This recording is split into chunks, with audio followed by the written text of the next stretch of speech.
بسم اللہ الرحمن الرحیم۔ شروع کرتا ہوں اللہ کے بابرکت نام سے جو بڑا مہربان اور نہایت رحم کرنے والا ہے۔ السلام علیکم معزز ویورز۔ قرآن کہتا ہے جو لڑکی تمہیں پسند ہو اس سے نکاح کر لو، فائدے میں رہو گے۔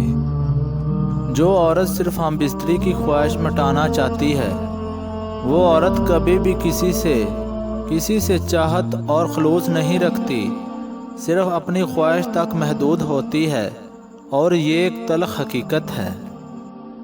میں محبت کے نام پر کسی بیٹی کو ننگا کرنے سے طوائف خانے جانے والوں کو بہتر سمجھتا ہوں۔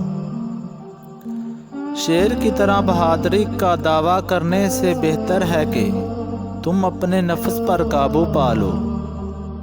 ایک تحقیق کے مطابق عورت اس وقت رومانس میں بھرپور ساتھ دیتی ہے جب اس کا پیٹ بھرا ہوا ہو۔ اگر کسی کی بہن یا بیٹی کو تمہاری وجہ سے راستہ بدلنا پڑے تو گلی کے کتے اور تم میں کوئی فرق نہیں۔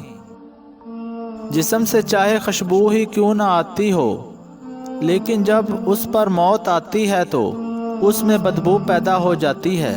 بیوی سے ہم بستری سے پہلے مرد کو چاہیے کہ اللہ تعالیٰ کی بارگاہ میں 2 نفل ادا کریں۔ اس عمل سے مرد کو طاقت ملتی ہے اور نیک اولاد پیدا ہوتی ہے۔ شیطان کو گمراہ کرنے کے لیے کوئی دوسرا شیطان نہیں آیا تھا، بلکہ یہی نفس تھا جس نے اسے شیطان بنا دیا۔ طوائف سے پوچھا گیا کہ کوٹھا چلاتے ہوئے کتنی دیر ہوگی؟ بولی اس کو کوٹھا مت کہیے، یہ تو شریفوں کی شرافت کا قبرستان ہے۔ عورتوں کی زندگی ناپاک کر کے خود کے لیے پاک بیویاں ڈھونڈتے ہو، واہ جناب کمال کرتے ہیں۔